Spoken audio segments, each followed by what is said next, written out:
She looks just like her mom. So cute. Ken was overreacting a bit in front of his cousin's baby, but he adored the little one. "Ah, so tiny and squishy, just like an angel," he said, poking the baby's cheeks and slipping his finger into the tiny hand. He even cuddled and nuzzled the baby's cheek. His actions were so loving, like those of a doting parent, that everyone present was taken aback. But I, observing Ken intently amidst this heartwarming scene, knew exactly why he was so interested in someone else's child. "Really looks just like you are. How does it feel to be a dad?" I remarked, making my father-in-law's eyes go wide. "Hey, what are you talking about? Are you out of your mind? That's the problem with failed nurses like you," Ken retorted, unflustered, and insulted me as usual. But I was no longer going to be swayed by Ken's words. It was time for me to get back at him for all the mockery he had thrown my way. "My name is Sarah Johnson. I'm a 32-year-old nurse, and I married Ken, a doctor in the town where I work, after dating him for 6 months. A year ago, Ken, 2 years older than me, worked as a doctor in the clinic where I work. The clinic was founded by Ken's father, and his brother Harry also works there. It seems like my father-in-law plans to let Ken take over the hospital and always discusses important management plans with him. My relationship with Ken started on the recommendation of my father-in-law, who was then my boss. He asked me to seriously consider Ken after I had expressed a desire to get married during a drinking session. Ken, being 31 at the time, probably seemed like a suitable partner to support the hospital in the future from his father's perspective. After some hesitation, I suggested to my father-in-law that I would consider dating Ken, starting with a dinner. Regardless of any romantic interest, he happily set up the dinner, and I ended up dining alone with Ken. I had only had minimal interaction with Ken through work and had always avoided non-work-related conversations with him, assuming doctors were always preoccupied with complex matters. However, Ken turned out to be more conversational than I thought.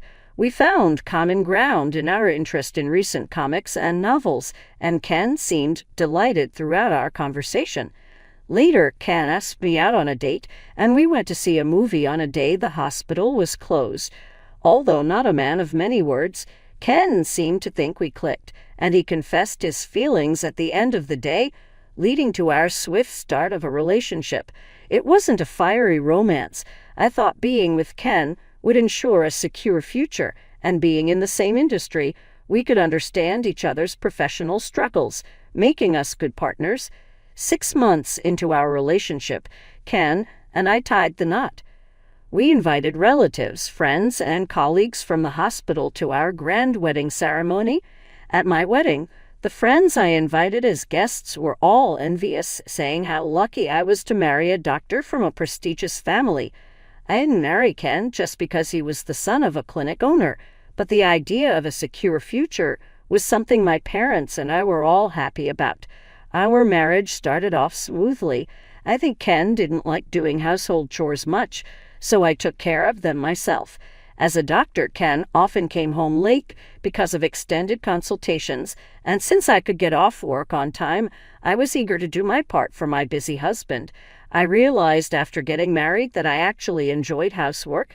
It used to be a hassle to clean the house or cook for just myself, but doing it for Ken gave me energy. However, Ken never once said my cooking was delicious. I knew he wasn't one to praise others easily, but I wished he would appreciate my efforts a little. Still, I worked hard to maintain a peaceful newlywed life and took care of everything at home. About 3 months into our marriage, I got a call. "Hello, Sarah." "Hi, Julie. What's up?" It was from my cousin, Julie. She's 4 years younger than me, and we used to live nearby when we were kids, so she's always been clingy like a real sister. We hadn't interacted much as adults, but we reunited at my wedding. Julie is married to a guy named Joseph, who is a brilliant lawyer. When I first met him, I thought he was exactly the kind of man Julie would choose. Julie is very beautiful and stood out even among the guests at my wedding. My friends kept whispering, "Who's that beauty?" When I told them she was my cousin, they were all surprised. I felt a bit miffed, knowing they were shocked because I'm plain and average looking, but I reminded myself that I was the star of the show and let it go. But what could Julie want? I was curious and asked. "Actually, I'm looking for a hospital. Just a cold, but it's been dragging on and bothering me. You know the clinic where Ken, you work? Can I come in for a checkup?" "A checkup? That's totally fine." I felt a bit let down. It was just that. "Thanks. I'll drop by tomorrow then." She sounded too energetic for someone with a cold, and I wondered if she really had one or if something else was up. But at that time, I had no idea that this phone call would threaten our everyday life as a couple. True to her word, Julie came to the clinic the next day. She was dressed in a surprisingly short skirt for someone in her 30s and a shoulder-bearing knit top. I wondered if it was okay for someone with a cold to be exposed to so much. It was a busy Monday morning, and she had to wait about an hour, but she didn't seem to mind just playing with her phone. Finally, it was Julie's turn, and by then, it was almost lunchtime. The clinic was about to break for lunch, so I waited at the reception for the last appointment of the morning to finish. But no matter how long I waited, Julie didn't come out of the examination room. Wondering if something was wrong, I was about to ask Ken, a doctor, when Julie finally emerged. "How did it go?" I asked. "Just a seasonal cold. Glad it's nothing serious and that I just need cold medicine," she replied, paying for the visit. But I was puzzled. A 30-minute consultation for a simple cold. Usually, it takes like 5 minutes. Moreover, Julie's face was unusually red when she came out, making me suspect she was hiding a serious illness. "Are you really okay? Your face is red," I asked. "Oh, is it? The heating was a bit too high in there." Julie answered coolly and left, saying, "See you again, Sarah." That night, I brought up my concerns to Ken. Julie, my cousin, came in today. Her consultation seemed unusually long. Was there something wrong? Ken raised his eyebrows slightly. Nothing unusual, just a lot of questions about foods and strategies to combat a cold. That's why it took longer. "Oh, I see," I said. He returned to his room, and I still wondered if 30 minutes was too long. But no matter how many questions I asked him, Ken did not like to talk about work at home, so I didn't press further. My unease grew when Julie kept visiting the clinic, insisting that she was still recovering from a cold.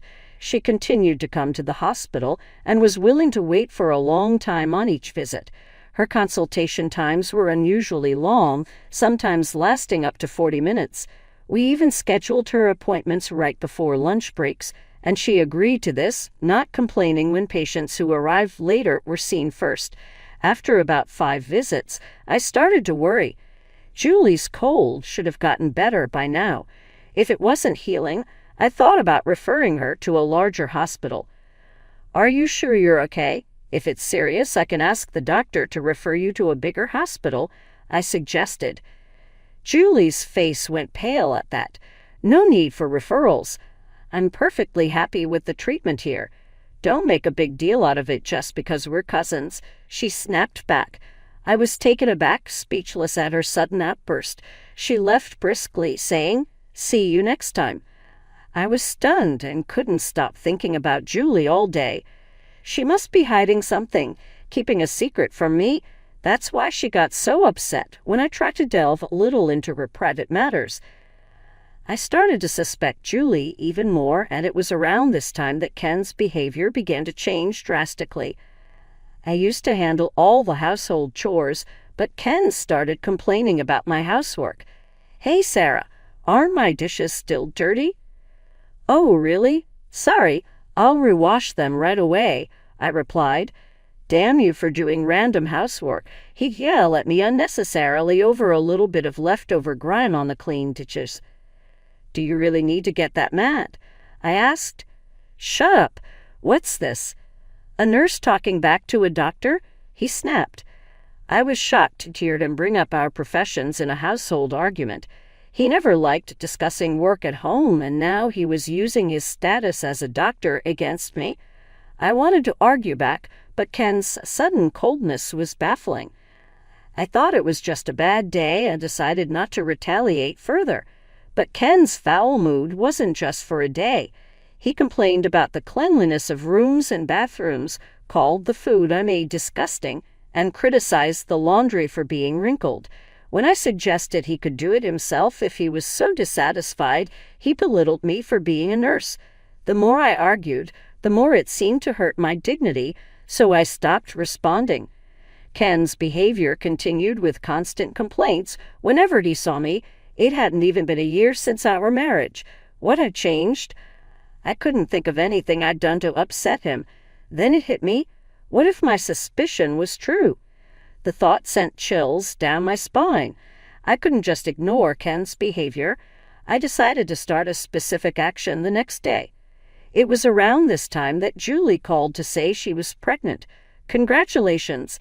That's great news. Yeah, I'll let everyone know when the baby is born. I was more excited by the happy news from Julie. Despite being pregnant, Julie kept coming to our clinic, saying she still felt unwell instead of going to an obstetrician. Strangely, around this time, Ken's consultation times with other patients became excessively long, especially the consultation times for elderly patients, causing the reception area to be overcrowded with waiting patients. Patients complained about the excessively long wait times, and once my father-in-law, who was the chairman, had to reprimand Ken about it. Ken insisted he was just providing appropriate mental care and coldly said that if anyone had complaints, they could go to another hospital. I thought he was being too harsh, but given his recent behavior, I felt confronting him about his work might only aggravate him further. So I decided to leave the matter of his consultation times to his father. About 8 months since our marital harmony began to falter, I received news from Julie that she had given birth. For some reason, Ken seemed genuinely happy about Julie's baby. I wanted to make a sarcastic comment about how he never smiles around me, but seems happy about someone else's child. Isn't that great? I can't wait to meet the baby, Ken said, unusually excited. I suggested, once things settle down, let's visit. We can invite my parents and your parents too. Let's all celebrate together. That's a great idea. Oh, I can't wait to meet the baby, Ken said, showing more emotion than usual. I watched him with a cold feeling. A month later, after Julie had completed the baby's checkup, we all gathered at Julie's house on a Sunday. Attendees included my parents, Julie's parents, her husband Joseph's parents, and Ken's parents. Though I felt bad for imposing with such a large group, Julie happily welcomed everyone into her home. Sorry, Joseph, for bringing everyone over like this. No, thank you for coming. After exchanging meaningful greetings with Joseph, we all gathered around the baby and prepared to eat. Throughout the meal prep, Ken kept looking at the baby. Once everyone started eating, he was the only one constantly distracted by her. The baby girl was tiny, with chubby cheeks, undeniably adorable. Everyone looked at her with melting smiles, but Ken seemed exceptionally drawn to her. Wow, she's so light and soft, he exclaimed, picking up the baby without asking Julie or Joseph. I was nervous that Ken might drop her since she was still so small. Joseph seemed concerned too, watching Ken closely. Julie, on the other hand, didn't seem to mind and let Ken hold the baby. She looks just like her mom. So cute, Ken cooed over the baby, showing exaggerated affection. Ah, so tiny and squishy, like an angel, he said, poking her cheeks and nuzzling her. His affectionate gestures were so parental that everyone was taken aback, but I was intently observing Ken amidst this charming scene. I knew exactly why he was so interested in someone else's child. Really, she looks just like you, doesn't she? How does it feel to be a dad? My comment made my father-in-law widen his eyes. Hey, what are you talking about? Are you out of your mind? That's the problem with incompetent nurses. Ken insulted me as usual without any sign of panic. His tone was a stark contrast to the affection he had shown the baby and everyone except Julie, and me seemed shocked by his demeaning words. I was done being swayed by Ken's arguments. It was time to settle the score for all the times he had belittled me. Excuse me, but calling someone a failure is quite an offense. The real failure of a doctor here is you, I retorted strongly, and Ken's eyes widened in surprise. The relatives froze as an unexpected marital argument unfolded. Only Joseph and I, who had discussed this matter beforehand, watched Ken with a firm stance. What? Seriously, what's your problem? You're the one who started this, Ken retorted defensively, his agitation apparent. Seeing his reaction, I was sure of my suspicions. No, you're the one who was dishonest first. That baby, it's not really Joseph's, is it? It's your child, right? Joseph is infertile, you know. He was shocked to learn of the pregnancy because it was at a time when he had no inkling of it. Infertility. What are you talking about? Ken blurted out in confusion. Obviously, he had assumed Julie's baby was Joseph's, so this revelation must have disrupted his plans. That's right. I've been living with guilt, thinking wrong of Julie when she told me she was pregnant. I couldn't be happy. In fact, I've always doubted whether the baby was really mine. Joseph voiced his suspicions about Julie. Julie gasped, shocked that Joseph had doubted her. I always thought Julie's behavior was strange. She kept coming to our hospital for a cold, but never seemed that ill. Her consultation times were abnormally long, and I wondered what kind of examinations they were doing. So, Julie and Ken, what exactly were you doing in the examination room? I asked with a piercing gaze. Julie's eyes darted around nervously as she stammered. Oh, well, what do you mean? Just regular internal medicine consultation or nose and ear checks. Julie asked in detail about how to cure her cold. That's why it took longer. Ken defensively raised his voice. However, I keenly noted how Ken casually addressed Julie by her first name. Julie. Ken then clamped his mouth shut, his expression one of belated realization, as if thinking, I've made a mistake. But it was too late. Everyone in the room had clearly heard him call a patient, also his wife's cousin, by her first name. Well, it seems you have no intention of admitting it. In that case, I have no choice but to show this, I said, exasperated by their stubbornness, and pulled out a large envelope from my bag. What's that? Ken asked, eyeing my actions closely. Without answering him, I pulled out a thick stack of documents from the envelope. Since you refuse to admit your guilt, I have to reveal this in front of everyone. This is evidence of your affair with Julie. I had it investigated by a detective. You know, your attitude towards me changed ever since Julie started coming to the hospital. You complained about the housework, belittling me for being a nurse. That's not how one treats a loving wife. I've always suspected something was going on. When I had it investigated, the results came back quickly. With all this evidence, you can't escape the truth now. I confronted Ken, thrusting the detective's evidence of his affair right in front of him.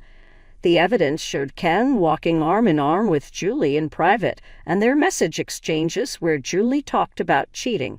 It was more than enough to prove their affair. Unaware that I had hired a detective for an infidelity investigation, Ken was shocked by the evidence. Julie, too, turned pale and threw the documents in disbelief, saying, What's that? The relatives had complex expressions, looking at the two, especially my in-laws, who were furious, clenching their fists. What on earth are you doing, Ken? How could you do this, and with Sarah's cousin of all people? It's disgraceful, abusing your position to sneak around with a patient. Don't you have any shame as a doctor? It seemed the most unforgivable thing for my father-in-law was not just Ken's affair, but that he had engaged in such a relationship with a patient in the sacred workplace of a hospital. Ken, confronted with his parents' visible anger, was at a loss for words. Just when I thought Ken might even prostrate himself right there, the words he uttered after a moment were unbelievably shocking. "What are you talking about? Are you saying this is my fault? Look, I had no choice but to go along with Julie because she came on to me. She used the fact that I couldn't dismiss a patient request, so it's not my fault. Blame Julie." Watching Ken prioritize his self-preservation over apologizing to me or Joseph sent shivers down my spine. His attempt to pin everything on Julie was just another sign of his terrible character. Betrayed, Julie was stunned. When I heard Ken's line, I opened my mouth in surprise. What are you saying?" "I thought you were nice at Sarah's wedding. I deliberately went to your hospital just to see you. But who was it that quickly turned their feelings toward me? You preferred a younger, prettier woman like me over plain Sarah, didn't you? You even said your marriage to Sarah was forced by your father, and you wished you had married someone beautiful like me. I fell for you because no one else said such things to me. Joseph was always busy with work and didn't pay much attention to me, so why betray me now?" Julie screamed, revealing her true feelings. "Shut up. You were just too pushy. It was just a momentary lapse in judgment," Ken retorted. But it was obvious he had feelings for Julie, especially from the way he had adoringly looked at their child earlier. Unable to watch this chaos any longer, I exchanged glances with Joseph and my in-laws. "Julie, how much do you think I cared about you and worked? I admit it was wrong of me not to pay more attention to you. I am sorry, but meeting another man behind my back isn't that unfair. If you were unhappy, you should have told me directly. I was handling a big case, and once it was successful, I planned to take you on a trip, but you trampled on all my efforts without even admitting your wrongdoing," Joseph said calmly but firmly. His arguments were so irrefutably logical that Julie was left speechless, uttering only a stifled, "Ah." "You dare to talk back to me?" Julie trembled, her gaze darting around, clearly aware that she had committed adultery. "Enough. I'm tired of your excuses, Ken. You're fired from the hospital. I'm rescinding the offer for you to take over. Harry will succeed me," my father-in-law declared, glaring at Ken. Ken, who never expected his affair to cost him his job and future as the clinic's director, was stunned and speechless. "What do you mean?" Ken stammered, shaking. "I know everything. You were overcharging elderly patients for unnecessary consultations and even swindling money during examinations. I found out everything yesterday," my father-in-law revealed, shocking everyone present. It made sense now. Ken's unusually long consultations with elderly patients were due to this deceitful scheme. "Why did you?" Ken didn't deny his guilt, but he seemed consumed with anger over losing his successor position. "The nurses noticed it, the same nurses you looked down upon. They watched the doctors closely. Thanks to them, I was able to notice a serious issue that I had missed because I was too busy," my father-in-law said, smiling kindly at me. "Ah, I see. He was protecting me. He was angry seeing me ridiculed by Ken. Realizing this, I felt tears welling up. So, that's it. We're cutting ties with you. Don't ever cross our threshold again. If you cause any trouble for Sarah or Harry, I won't forgive you. Now get out," my father-in-law bellowed, his roar echoing like a warlord from a historical TV program, causing all of us to tremble. Ken was clearly the most shocked person. He screamed and fled from the scene. Left behind, Julie looked uncomfortable, but her parents began scolding her, which was a relief for both Joseph and me. "I'm so sorry." Julie apologized to me and Joseph, but our resentment had already faded into cold indifference. That day ended with Julie getting a scolding from her parents, and we all dispersed in a heavy atmosphere. Since then, Joseph and I have separated from our respective partners, and Ken and Julie remarried. Ken lost his position as the successor, and Julie faced a life of poverty. Ken tried to find work at other hospitals, but his misdeeds at our clinic were well known, and he couldn't find another job. Too proud to take a non-doctor job, Ken struggled to start his job hunt. Julie, busy with childcare, couldn't work, and their constant fights over the lack of income were heard of. They might end up divorcing, I thought. Later, I learned Ken had married me reluctantly at his father's insistence. His sudden coldness was an attempt to make me initiate the breakup. Knowing Ken's current hellish situation, I couldn't help but feel it served him right. Joseph and I received property division, leaving the couple mired in debt. I wonder how they plan to live from now on. Julie must have dreamed of a wealthy life by marrying Ken, the expected clinic director, but now her dreams are dashed. I can only imagine her despair, but I don't sympathize. If she had stayed with Joseph, she would have had a much happier life. Choosing Ken was her decision, and she should suffer the consequences. Meanwhile, I continue to work as a nurse at my former father-in-law's clinic. The clinic directorship has passed to Ken's brother, Harry, bringing back a vibrant atmosphere. Despite losing trust due to Ken's crimes, we refunded the overcharged fees and regained our patients' trust through my father-in-law and Harry's careful management. Firing Ken turned out to be a good decision. On a personal note, I've grown close to Joseph. As two people who suffered similar fates, we found a lot in common. Joseph continued his work as a successful lawyer, never short of clients. Seeing him dedicated to his work inspires me to do my best too. Perhaps there's a future for Joseph and me, a bond formed through shared adversity. Life is unpredictable. Work, love. I plan to enjoy and give my best to what's in front of me.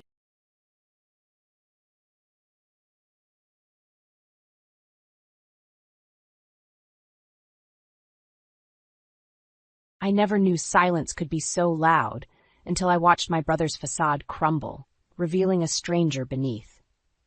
The words seemed to echo in the stillness of the room, hanging like a dense fog after Marla's venomous attack on our mother, Elaine.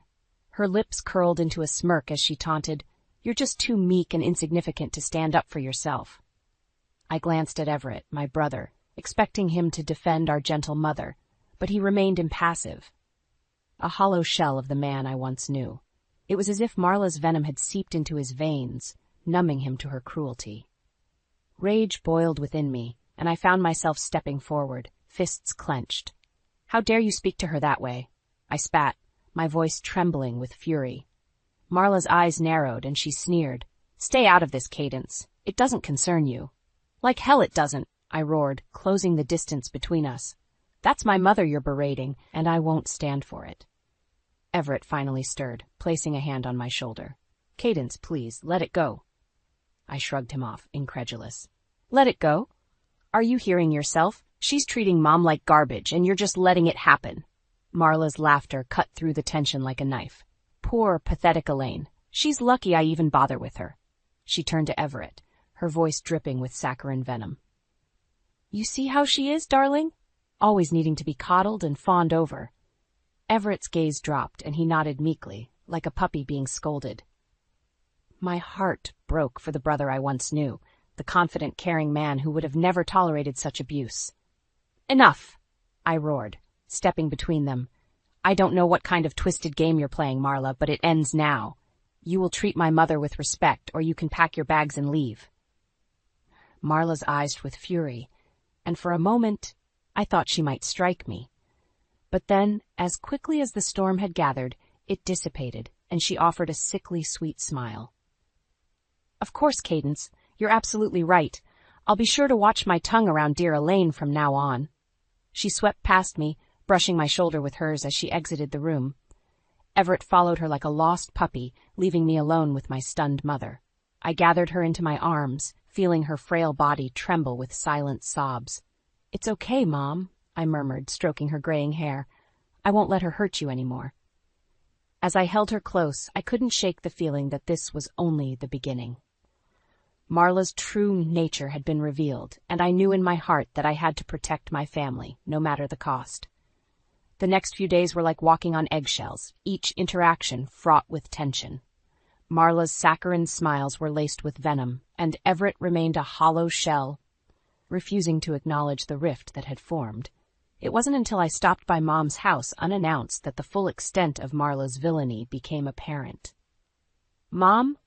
I called out as I stepped inside, taken aback by the unusual disarray.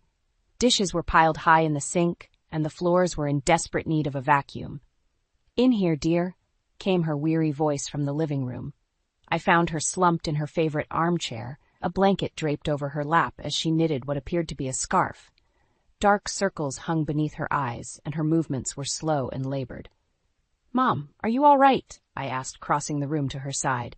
She offered a faint smile that didn't quite reach her eyes. "Of course, darling. Just a bit tired, that's all." I frowned, taking in her disheveled appearance and the state of the house. "Have you been cooking and cleaning for Everett and Marla again?" Her gaze dropped, and she nodded almost imperceptibly. White-hot anger flared within me. "That's it. I'm putting a stop to this right now." Before she could protest, I was out the door and marching down the street towards Everett's place. I pounded on the door, barely containing my fury. Everett answered, his brow furrowed in confusion. "Cadence? What's going on?" "What's going on?" I echoed, jabbing a finger into his chest. "Your wife is running my mother ragged. That's what's going on." His eyes widened, and he glanced over his shoulder as if afraid Marla might overhear. "Keep your voice down," he hissed, stepping outside and pulling the door shut behind him. "I won't keep my voice down," I shouted, uncaring of who might hear. "Mom is exhausted, Everett. She's cooking, cleaning, and running herself into the ground just to keep Marla happy." He ran a hand over his face, his expression pained. I know. But Marla, she gets upset if things aren't just so." I stared at him, aghast. "Are you hearing yourself? You're letting her walk all over Mom because she throws a tantrum if she doesn't get her way?" Everett's shoulders slumped, and he dropped his gaze. "It's not that simple, Cadence. Marla, she has a way of making things difficult if I don't go along with what she wants." My hands balled into fists at my sides. "So what, you're just going to let her bully and manipulate all of us? Stand up for yourself, Everett. Stand up for our family." His jaw clenched, and for a fleeting moment, I thought I saw a flicker of the brother I once knew. But then, just as quickly, it was gone, and he shook his head wearily. "I can't, Cadence. I'm sorry." With those words, he retreated back into the house, leaving me seething on the doorstep. As I stormed away, I knew that this was only the beginning. Marla's twisted grip on my family was tightening, and I had to find a way to break it before it was too late. Frustration gnawed at me in the days that followed. Everett's submission to Marla's twisted demands was like watching a man slowly drown, and I knew I had to act before it was too late. "We need to find out more about her," I told Theo one evening as we prepared dinner. My husband's brow furrowed, but he nodded, sensing the resolve in my voice. That night, after the dishes were done, we began our search. Scouring the internet for any trace of Marla's past, we slowly pieced together a disturbing pattern. "Look at this," Theo murmured, his eyes glued to the screen.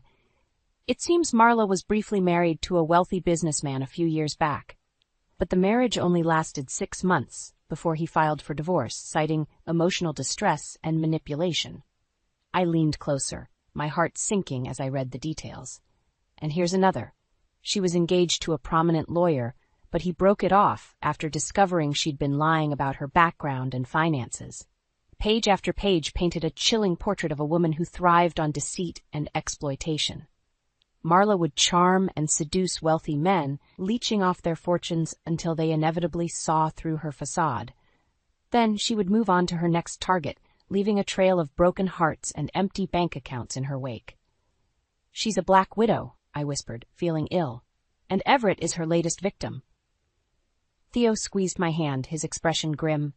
"We have to show him, Cadence. We have to make him see the truth before it's too late." I nodded, my jaw set with determination. The next day, I invited Everett over under the guise of a casual family dinner. As we sat around the table, I could see the tension in his posture, the way his eyes kept flicking towards the door, as if he expected Marla to burst in at any moment. "Everett," I began, keeping my voice level, "we need to talk about Marla." He stiffened, his knuckles whitening as he gripped the edge of the table. "What about her?" I took a steadying breath and launched into the details we'd uncovered. the string of failed marriages and broken engagements, the pattern of exploitation and deceit. As I spoke, I watched the color drain from Everett's face. He shook his head vehemently, his eyes wide with denial. No, you've got it all wrong. Marla would never. But the evidence was irrefutable, and with each new revelation, I could see the cracks in his facade deepening. Finally, when I had laid bare the full extent of Marla's machinations, Everett slumped in his chair, burying his face in his hands. "How could I have been so blind?" he whispered, his voice thick with anguish. I reached across the table, resting my hand on his arm. "It's not too late, Everett. We can stop her before she destroys our family." He lifted his head, and I saw a flicker of the old Everett, the fierce determination that had once burned so brightly. "You're right," he said, his jaw set. "It's time to end this." As we began to formulate our plan, I couldn't help but feel a glimmer of hope. The veil had been lifted, and now it was time to take back control from the woman who had wrought so much pain and misery. The confrontation with Marla was like a powder keg waiting to ignite. Everett and I had agreed to approach her together, our united front bolstered by the damning evidence we'd uncovered. I could sense Everett's trepidation as we stood on the doorstep of his home, but there was a newfound determination in his eyes that filled me with hope. Marla answered the door, her perfectly coiffed hair and immaculate makeup a stark contrast to the sneer that twisted her features. Well, if it isn't the dynamic duo," she drawled, her gaze flickering between us with thinly veiled disdain. "To what do I owe the pleasure?"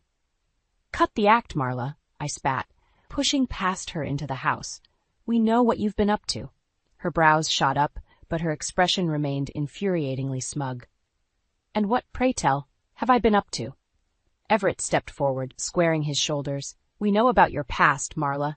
The marriages, the engagements, all the men you've manipulated and exploited for their money." For a moment, her mask slipped, and I saw a flicker of panic in her eyes. But just as quickly, it was gone, replaced by a derisive laugh. "Oh, Everett, you can't possibly believe these ridiculous accusations, can you?" She sidled up to him, trailing a manicured hand down his arm. "Your sister is just jealous, darling. She's always resented our happiness." I opened my mouth to protest, but Everett held up a hand, his gaze boring into hers. "Don't bother, Marla," he said, his voice low and steady. "We have proof, documents, records, testimonies from your past victims. It's over." Her eyes narrowed to slits, and for the first time I saw the true depths of her malice laid bare. "You ungrateful wretch," she hissed, her words dripping with venom. "After everything I've done for you, this is how you repay me?" Everett remained unmoved, his jaw set in a firm line. "You've done nothing but lie and manipulate, Marla. It ends now." With a snarl of rage, she turned on me, her perfectly manicured nails digging into my arm as she grabbed me. "This is all you're doing, you meddling bitch," she spat, her face contorted in fury. "You're just jealous that your pathetic life will never measure up to mine." Before I could react, Everett had wedged himself between us, his hands gripping Marla's wrists as he pried her away. "That's enough," he growled, his eyes blazing with a fire I hadn't seen in years. "You're done manipulating this family, Marla. It's over." She struggled against his grip, her eyes wild with desperation. "You'll regret this, Everett," she shrieked. "I'll make sure you lose everything, your job, your money, your precious family." But her threats rang hollow, her carefully constructed facade lying in shattered pieces at our feet. As Everett hauled her towards the door, she turned her vitriol on me once more. "You think you've won?" she snarled. "This is far from over, Cadence. Mark my words, you'll pay for this." And with that, she was gone, her angry screams echoing down the street as Everett slammed the door behind her. We stood in silence for a long moment, the weight of what had transpired hanging heavy in the air. Finally, Everett turned to me, his expression a mixture of shame and gratitude. "Thank you," he murmured, pulling me into a fierce embrace. "You saved me from a lifetime of misery."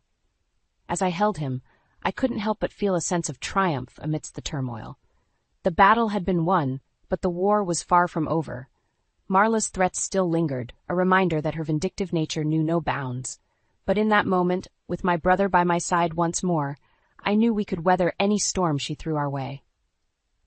The family she had tried so desperately to fracture was now stronger than ever, and we would face her wrath together, united and unbreakable. In the days following Marla's explosive departure, a fragile peace settled over our family. Everett seemed lighter, as if a great weight had been lifted from his shoulders, but I knew better than to let my guard down. Marla's parting threat still echoed in my mind, and I couldn't shake the feeling that she was biding her time, plotting her next move. So when Theo came to me one evening, his expression grim, I steeled myself for the worst. "Cadence," he began, settling beside me on the couch. "I think we have a problem." My heart dropped, and I braced myself for whatever bombshell he was about to unleash. "I just got off the phone with your dad," he continued. "Apparently, Marla has been pressuring Everett to sell the family home."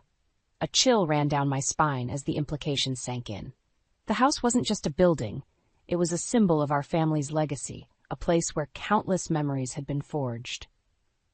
"She's trying to isolate him," I murmured, my hands clenching into fists. "Strip away everything that ties him to us so she can worm her way back in." Theo nodded grimly. "Your dad said Everett has been reluctant, but Marla is relentless. She's playing on his guilt, telling him it's the only way to make a fresh start." White-hot anger surged through me, and I shot to my feet, pacing the length of the living room. "That conniving snake," I spat. "After everything she's done, she still has the audacity to try and tear our family apart." Theo caught my arm, pulling me to a halt. "Cadence, we have to do something. If she succeeds in getting Everett to sell the house, it'll be that much harder to break her hold over him." I took a deep breath, tamping down the fury that threatened to consume me. Theo was right. We needed a plan, a way to make Everett see the truth before it was too late. "Call Dad," I said, my voice steely with resolve. "Tell him we're staging an intervention tonight. It's time to put an end to Marla's games once and for all." A few hours later, we were gathered in the living room of the family home. Mom, Dad, Everett, Theo, and myself. The tension was thick, Everett's eyes darting toward the exits as if he expected Marla to burst through the door at any moment. "What's this all about?" he demanded, his gaze finally landing on me. I took a steadying breath, squaring my shoulders. "It's about Marla," I said, holding his gaze, "and her latest attempt to manipulate you into selling this house." His eyes widened and he opened his mouth to protest, but I forged ahead. "Don't try to deny it, Everett.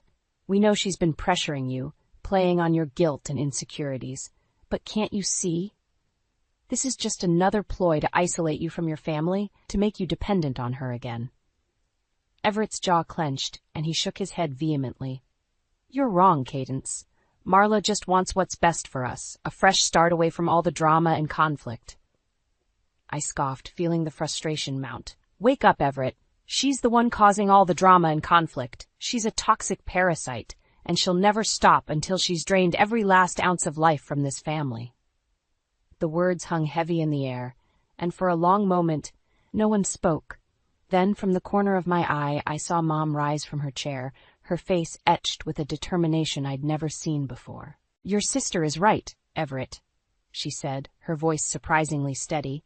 "That woman's caused nothing but pain and misery since the day she wormed her way into our lives." She crossed the room, laying a hand on his arm. "This house is our home, our legacy. Please don't let her take that away from us." Everett's gaze flickered between us, his expression a whirlwind of emotions. I could see the battle raging within him, the struggle between Marla's poisonous influence and the love for his family. Finally, after what felt like an eternity, his shoulders slumped in defeat.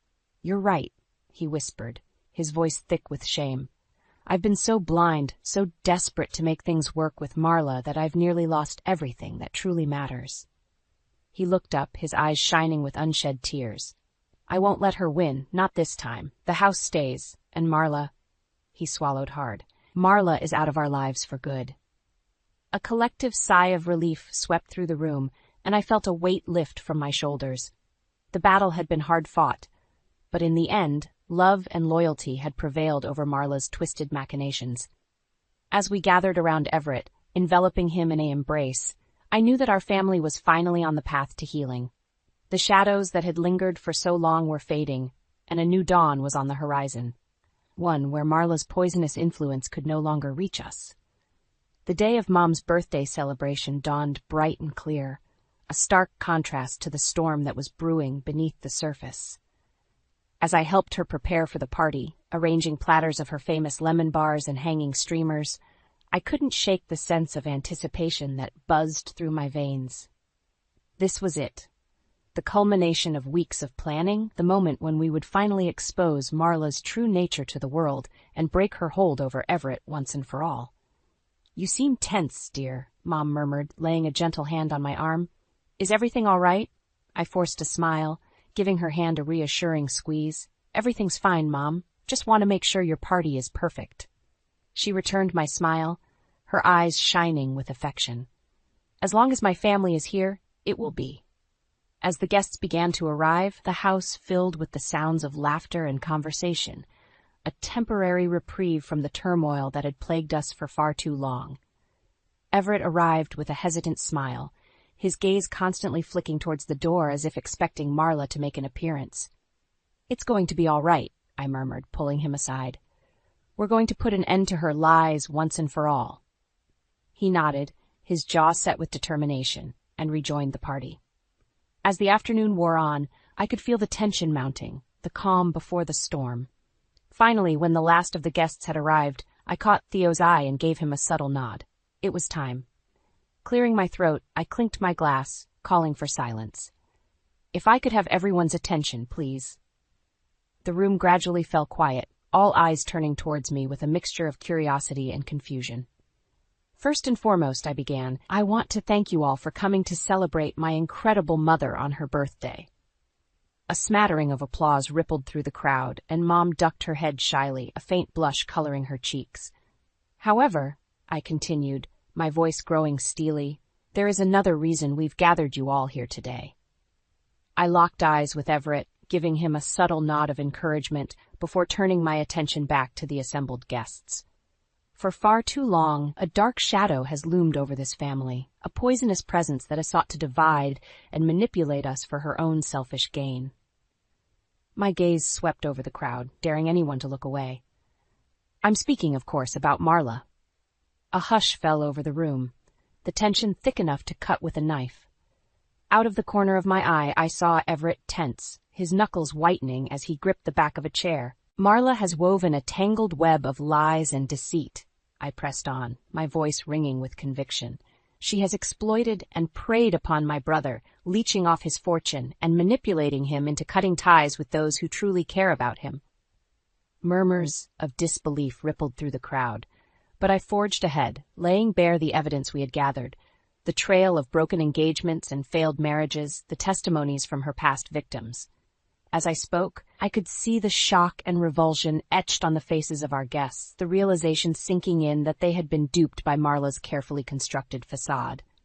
Finally, when every last sordid detail had been exposed, I turned my gaze to Everett, who stood frozen, his eyes wide with a mixture of shame and relief. "It's over, Everett," I said softly. "You're free of her poison." For a long moment he remained motionless, his chest rising and falling with shallow breaths. Then, slowly, he straightened his shoulders, his features hardening with a newfound resolve. "You're right, Cadence," he said, his voice ringing out across the hushed room. "It's over." Turning on his heel, he strode towards the front door, throwing it open with a resounding bang, and there, frozen on the doorstep with a look of abject horror painted across her features, stood Marla. "You," she sputtered, her perfectly manicured mask cracking as she took in the scene before her. "You can't do this to me." But her protests fell on deaf ears as Everett advanced, his eyes blazing with a fire I hadn't seen in years. "Get out," he growled, his words laced with a finality that brooked no argument. "You're not welcome here. Not anymore." For a beat, Marla seemed poised to argue, her mouth opening and closing like a gasping fish. But as her gaze swept over the sea of accusatory stares, she must have realized the futility of her situation. With a cry of outrage, she whirled on her heel and stormed off into the night, her heels clicking angrily on the pavement as she disappeared from sight. A deafening silence hung in her wake, punctuated only by the occasional murmur or cough. Then, slowly, the tension began to dissipate, replaced by a collective sigh of relief. As I looked around at the faces of my family and friends, I saw nothing but pride and support reflected back at me. We had faced down the darkness that had threatened to consume us, and emerged victorious, battered perhaps, but unbroken. And as Everett turned to me, his eyes shining with unshed tears, I knew that our journey towards healing had truly begun. In the days that followed Marla's explosive banishment from our lives, a palpable shift seemed to ripple through our family. It was as if a great weight had been lifted, a toxic cloud of negativity and manipulation that had hung over us for far too long. Everett, in particular, seemed to undergo a profound transformation. Gone was the haunted, hollow-eyed man who had been so thoroughly cowed by Marla's venom. In his place stood a man reborn, his shoulders squared and his gaze clear and focused. "It's like waking from a nightmare," he confided in me one evening as we sat on the porch, sipping lemonade and basking in the warm evening air. All this time, I was living in a fog, blind to the truth and trapped by her lies. I reached over, giving his hand a reassuring squeeze. "You're free of her now, Everett. We all are." He nodded, his expression solemn. "I just wish I had seen it sooner, before she had the chance to inflict so much pain and damage." A familiar pang of guilt twisted in my gut, but I pushed it aside. Dwelling on regrets would only hold us back from truly healing. "The important thing is that we made it through," I said firmly, "and now we can focus on rebuilding and moving forward as a family." Everett smiled, the weight of Marla's lingering specter seeming to lift from his shoulders. "You're right. It's a new beginning for all of us." As the days stretched into weeks, the true extent of Marla's deception began to unravel. It seemed that her pattern of exploitation and manipulation had cast a wide net, ensnaring countless victims over the years. One by one they emerged from the shadows, emboldened by the news of her downfall and eager to share their stories. Tales of emotional abuse, financial ruin, and shattered lives poured forth, painting a chilling portrait of a woman utterly devoid of conscience or remorse. The fallout was swift and merciless. Marla's carefully constructed house of cards came crashing down around her, leaving her social standing in tatters, and her once abundant finances drained to the dregs. Through it all, Everett remained a pillar of strength, weathering the storm with a newfound resilience that inspired us all. Gone was the guilt and shame that had once weighed him down. In its place was a steely determination to make amends and move forward. "I can't change the past," he said during one of our many heart-to-heart conversations, "but I can damn well make sure the future is better for all of us." And true to his word, he did.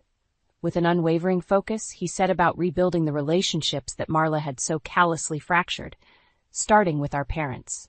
It was a long and often painful process, fraught with difficult conversations and emotional revelations. But through it all, our family remained united, a bond forged in the fires of adversity and tempered by our shared determination to triumph over Marla's poisonous legacy. As for my role, I took it upon myself to be the mediator, the calm voice of reason that helped guide our family through the turbulent waters of healing. It wasn't always easy, and there were times when tempers flared and progress seemed elusive. But I persevered, drawing strength from the knowledge that we were finally on the right path, a path that led away from the shadows and towards the light of a brighter future. And as the weeks turned into months, that future began to take shape before our very eyes. The rifts that had once seemed insurmountable slowly knitted themselves together, replaced by a newfound appreciation for the unbreakable bonds that tied us as a family. It was during one of our Sunday dinners, the table laden with Mom's famous pot roast, and the air filled with laughter and conversation, that I truly realized how far we had come. Gazing around at the smiling faces of my loved ones, I felt a profound sense of gratitude wash over me. We had weathered the storm, emerging battered but unbroken, our love and loyalty to one another stronger than ever before. And in that moment, I knew that no matter what challenges lay ahead, we would face them together. A united front, fortified by the knowledge that the darkness that had once threatened to consume us had finally been banished for good. In the aftermath of Marla's explosive departure, a fragile peace settled over our family.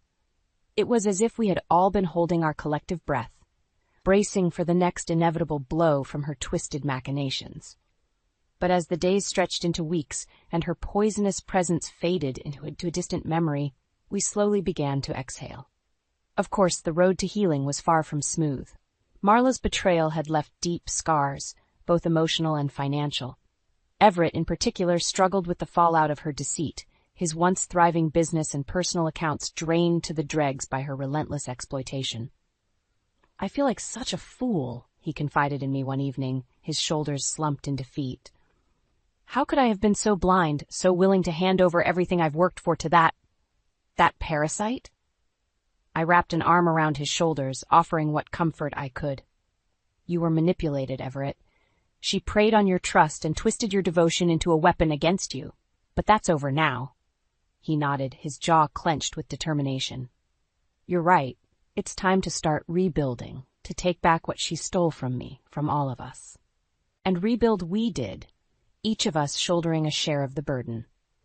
Mom and Dad opened their home to Everett, offering him a sanctuary as he sorted through the tangled mess of his finances. Theo, ever the level-headed voice of reason, helped devise a plan to get Everett's business back on track, utilizing his keen business acumen to plug the leaks and stem the tide of financial ruin. As for me, I became the glue that held our fractured family together. I organized weekly dinners, ensuring we all had a regular opportunity to come together and reconnect. I mediated the difficult conversations, lending an understanding ear and offering gentle guidance when tempers flared. It wasn't easy, and there were times when the strain of it all threatened to overwhelm me. But whenever I felt myself wavering, I would think back to those dark days when Marla's poisonous grip had nearly torn us apart, and I would find the strength to persevere. Slowly but surely the cracks began to mend, and our family emerged from the rubble stronger than ever before. Everett's business flourished under Theo's guidance, and he was able to regain his financial footing, a newfound humility and appreciation for the value of hard work shining through. Mom and Dad, too, seemed rejuvenated by the renewed sense of unity that bound us together. Gone were the hollow-eyed resignation and strained silences that had plagued them during Marla's reign of terror. In their place was a warmth and vibrancy that I hadn't seen in years, a reminder of the unbreakable bonds that had sustained our family through countless storms. And as for me, well, I found myself reinvigorated by the knowledge that my unwavering determination had played a pivotal role in our family's salvation. No longer was I content to be a mere bystander in life, watching from the sidelines as others shaped their destinies. I had tasted the power of taking action, of standing up for what was right, and I knew that I could never go back to the way things were before. It was this newfound sense of purpose that drove me to take on a new challenge: the restoration of our family home. The once proud manor had fallen into disrepair during Marla's toxic tenure, its rooms and halls battered by neglect and the weight of her corrosive presence. But now, with her shadow banished and our family united, I saw an opportunity to breathe new life into the heart of our legacy. Enlisting the help of Everett and Theo, we set about the task of restoring the grand old house to its former glory, stripping away the layers of grime and decay to reveal the beauty that had been hidden beneath. It was backbreaking work, filled with long hours and more than a few heated arguments. But through it all, we persevered, fueled by a shared sense of purpose and the knowledge that every nail hammered, every wall sanded, was a tangible symbol of our family's resilience and rebirth. And when the final coat of paint had dried and the last piece of furniture had been carefully arranged, we stood back and marveled at our handiwork. The house fairly glowed, its polished floors and gleaming woodwork a testament to the power of perseverance and love. It was on a warm summer evening, the air thick with the scent of freshly cut grass and blooming flowers, that we gathered on the front porch to celebrate our victory. Mom and Dad, hand in hand, their faces aglow with pride. Everett and Theo, shoulders brushing as they shared a conspiratorial grin. And me, standing in the midst of it all, my heart swelling with a sense of triumph and unbridled joy. As the sun dipped below the horizon, painting the sky in brilliant shades of orange and pink, I raised my glass in a silent toast. To family, to resilience, and to the unbreakable bonds that had carried us through the darkest of storms. For in that moment, bathed in the warmth of the fading light, and surrounded by the people I loved most in this world, I knew that we had truly emerged from the shadows, battered, perhaps, but unbroken and more united than ever before. The road ahead was uncertain, filled with new challenges and obstacles to overcome. But as I looked around at the smiling faces of my loved ones, I felt a surge of confidence and determination. Whatever lay ahead, we would face it together. A family forged in the fires of adversity, tempered by the knowledge that our love and loyalty to one another was unshakable. Marla's poisonous legacy had been purged, and in its place a new chapter was beginning. One written in the bonds of unbreakable family, resilience, and hope for a brighter tomorrow.